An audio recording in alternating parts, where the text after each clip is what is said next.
Coucou les lecteurs et les lectrices, j'espère que vous allez bien. On va continuer dans la présentation de mes bouquins que je lis cette année et on va passer au troisième bouquin de la série qui n'est autre aussi qu'une nouvelle série de chez Hachette Heroes pour Disney. Je vous avais présenté Happily Never After avec le premier tome Vanessa il y a quelques temps et voici donc la nouvelle deuxième série qui est sortie qui s'appelle Moderne Princesse, où là on a le premier tome Avant minuit qui donc revisite à la sauce moderne l'histoire de Cendrillon.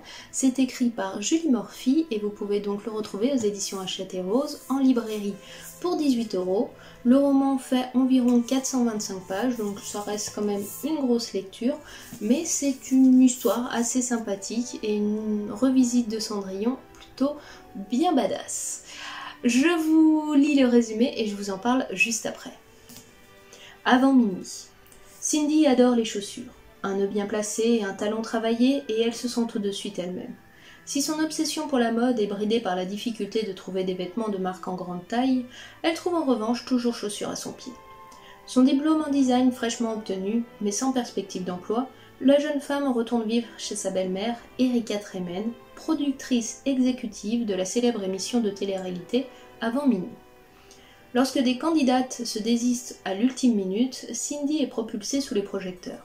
Après tout, afficher sa fabuleuse collection de chaussures à l'écran semble un excellent moyen de se lancer dans sa carrière, non? Et tant qu'elle y est, pourquoi refuserait-elle un ou deux rendez-vous avec un beau célibataire? Loin d'imaginer que son statut de première candidate grande taille d'avant minuit va faire d'elle une icône body positive, Cindy va devoir manœuvrer pour éviter de se briser un talon et le cœur dans l'exercice. Julie Morphy revisite Cendrillon en transposant le célèbre conte de fées dans un monde aussi réaliste qu'enchanté, où il est enfin autorisé de croire en ce happy end que tout le monde mérite.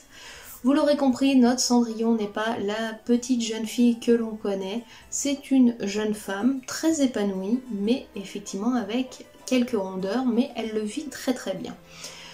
Depuis l'âge de 8 ans et la première découverte de l'émission Avant minuit, et les candidates avec des chaussures sublimes aux pieds, elle se trouve une vocation sans limite pour les chaussures et surtout pour les grandes marques. Elle désire en faire son métier et se lance donc dans des études de graphisme pour pouvoir designer ses premières chaussures et pour pouvoir se lancer dans une carrière de designeuse pour chaussures, voire pour vêtements grande taille si possible plus tard. Notre héroïne est une jeune femme assez jeune, donc en termes de belle famille, quand elle décide de rejoindre, elle vit donc avec sa belle-mère qui s'appelle Erika Tremen, ses deux belles-sœurs, donc Joy et Anna, et ses trois petits frères qui sont des triplés et sœurs, qui sont donc Marie, Gus et Jack. L'histoire de Cendrillon, on y retrouve les grandes lignes, mais tout est tiré de façon assez positive. Dans le sens où donc la jeune femme se retrouve dans une espèce de télé-réalité à la sauce Bachelor. Notre Bachelor en question n'est autre que Henry Mackenzie, héritier d'une très grande marque de mode. Et la jeune fille va tomber sous son charme, mais sans oublier le but qu'elle s'est donné à l'origine lorsqu'elle a accepté de participer à cette émission, c'est-à-dire montrer son propre talent pour tout ce qui est donc la mode et les chaussures. Alors, quand je suis partie là-dessus, les histoires modernes et surtout tout ce qui est télé-réalité et autres, j'ai eu un petit peu peur, je me suis dit waouh, est-ce que vraiment je me plonge dans cette lecture, je vais apprécier ou autre, et comme c'est un roman Disney, généralement je passe rarement à côté. J'essaye au moins le premier tome pour voir si j'accroche ou autre, et là comme c'est des histoires uniques, un petit peu comme les Twisted Tales, je me suis dit bah même si j'accroche pas, on verra sur les suivants. Et en fait, résultat, quelle belle découverte que ce roman-là. Effectivement, on est donc dans beaucoup de télé-réalité, etc. mais c'est pas mis en avant de façon très tout est beau, tout est rose, c'est un véritable conte de fées.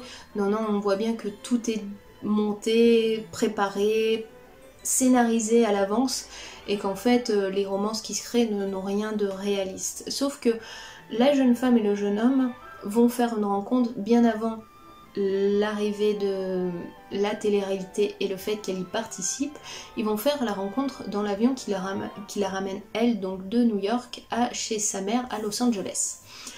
Et ils vont déjà bien accrocher au début dans l'avion et ça va être juste une révélation quand ils vont découvrir qu'ils sont tous les deux candidats à la même émission. La romance qui se construit, le secret de cacher qu'elle est bien sûr la belle-fille de la productrice, parce que ça pourrait être mal perçu, et surtout le fait de jongler avec ces formes pulpeuses qui peuvent être mal perçues par d'autres, elle va commencer à construire son histoire, etc. Et en fait, ce que j'ai vraiment apprécié dans ce roman-là, c'est qu'on a une héroïne qui est pas dans le stéréotype de l'héroïne de d'habitude, elle a des rondeurs, elle les assume, elle vit très bien avec, et elle s'apitoie pas sur son sort, c'est pas parce qu'elle est ronde ou que les autres candidates l'aperçoivent juste par rapport à ses rondeurs, non, ils l'admirent parce qu'elle a du talent, elle a du talent pour créer des super tenues et des super chaussures, c'est une très bonne graphiste, couturière et autres, et les autres candidates l'apprécient pour ça, elle est gentille, elle est douce, et tout le côté positif de l'histoire, c'est ça, on ne perçoit pas la personne que par rapport à son physique, on le perçoit aussi par d'autres choses. Et plus précisément parce qu'elle est à l'intérieur, parce qu'elle sait faire et créer. On a bien sûr des critiques et autres acerbes, bien sûr d'autres jeunes femmes qui sont mannequins, qui ont face à elles des femmes comme ça. Ce que j'ai vraiment apprécié dans ce roman, c'est qu'on aborde beaucoup de thèmes. La belle famille ou quoi que ce soit, on est loin de la Cendrillon de base. Vraiment, si on doit retenir quelque chose de Cendrillon, c'est les prénoms qui sont à peu près là. Trémène, donc Anna qui est Anastasie, Joy qui est Javotte, les triplés qui ont le nom des trois souris dans Cendrillon, donc Jack, Gus et Marie. Lui qui est un héritier d'une célèbre marque de mode qui s'appelle Henri, elle qui s'appelle Cindy. Voilà, à part les prénoms, je trouve, et si on veut un petit peu le côté bal, spectacle et qui est mis en avant, c'est tout ce qu'on aura de l'univers de Cendrillon. Tout le reste est retravaillé et réécrit d'une façon extrêmement positive, extrêmement agréable. Je veux dire, la relation qu'a Cindy avec sa belle-mère est quelque chose d'assez fort, malgré tout. Sa belle-mère et ses deux belles-sœurs ont été accueillies au sein de cette famille. À la mort de son père, elle n'a pas été rejetée, mais au contraire, ils ont essayé de la protéger et autres. Quand elle décide de participer à cette télé-réalité-là, sa belle-mère la met en garde, elle ne veut pas qu'elle souffre, etc. à cause de l'opinion publique sur les femmes rondes. Mais pour autant, elle ne va pas l'empêcher de participer, elle va la soutenir et autres dans ses choix tout au long de l'histoire, et c'est ça qui est agréable. C'est donc les trois petits frères, donc les deux petits frères et la petite sœur qu'elle a qui sont des triplés. Elle a une relation très très forte avec eux, elle a une relation très très forte avec ses belles-sœurs, et donc malgré qu'elle n'ait plus sa mère biologique et son père qui est mort dans un tragique accident, elle a une relation familiale forte et importante. Pareil, lors de ses études, elle s'est fait des amis. Elle n'a aucune difficulté à se faire des amis en général, mais elle s'est fait surtout une meilleure amie. On est loin de la Cendrillon qu'on connaît à la base, qui est quand même très solitaire, au point que ses seuls amis sont les animaux dans la maison et pas d'autres personnes. Là, on a vraiment un très fort soutien, autant amical que familial, qui est très important. L'histoire d'amour entre Henri et Cindy donc se développe au fur et à mesure, c'est mignon, c'est touchant, c'est un peu deux adolescents avec leurs propres difficultés, leurs propres désirs et leurs propres choix d'avenir qui essayent quand même de se rencontrer et autres dans une émission de télé-réalité, ce qui complique les choses, mais malgré tout ça se passe plutôt bien. Ils essayent de se montrer l'un l'autre, qui tiennent l'un à l'autre, sans que pour autant ça fasse des hauts et des bas à travers le scénario de Avant minuit.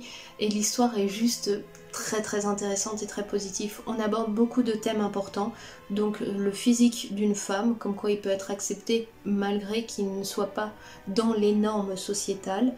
Même si ça met en avant effectivement les difficultés qu'ont les femmes rondes à se retrouver dans la mode actuelle, trouver des vêtements à leur taille, trouver des personnes qui acceptent des défilés grande taille et des choses comme ça.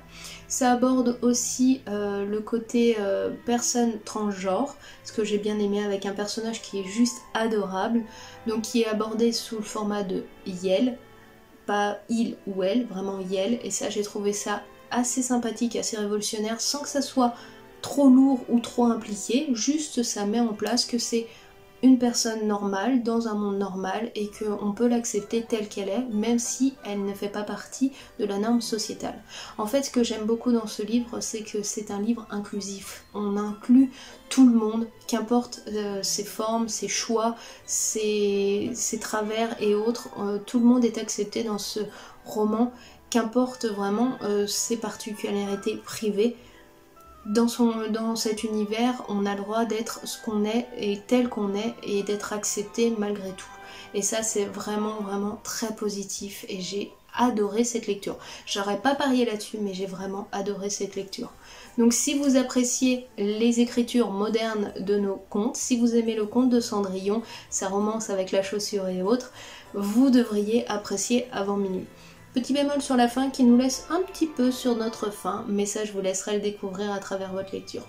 Personnellement j'ai vraiment adoré, Julie Murphy arrive à nous transposer dans cet univers avec cette héroïne un petit peu hors norme et j'ai hâte de découvrir des romans en espérant que les autres princesses modernes soient dans le même cas, qui sont justement des personnes avec une différence physique, un handicap, visuel, pas visuel, blanc, noir, vert, bleu, peu importe, qu'on montre qu'on peut être très bien quelqu'un de très bien, qui s'en sort et qui arrive à montrer des choses très positives dans la vie, sans être une personne forcément blanche, aux yeux bleus et autres. Il y a beaucoup de différences dans le monde et au contraire on devrait tous être acceptés tel qu'on est.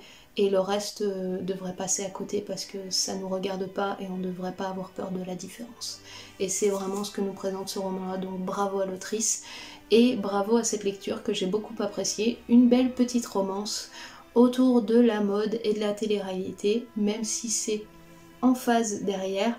On a juste une belle histoire de romance et deux personnages juste adorables qui se rencontrent, qui se découvrent et qui se laissent une chance au-delà des réalités physiques et des normes sociétales.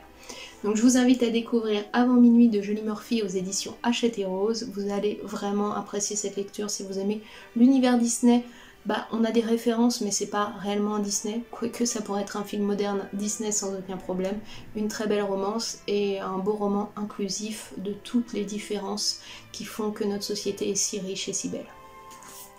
Donc voilà pour ma lecture du jour. Je sais pas vous si vous êtes lancé dans cette lecture là ou si ça vous tente, n'hésitez pas à me le dire en commentaire. Le prochain roman que je vous présenterai ce sera encore du Disney qui sort donc cette semaine, qui est donc un Dangerous Secrets sur Mulan. Hâte de découvrir ça, Mulan étant mon roman préféré. Nous en attendant on se laisse ici, je vous fais tout plein de bisous, je vous dis à très bientôt et passez une très bonne semaine. Allez, ciao, bye bye.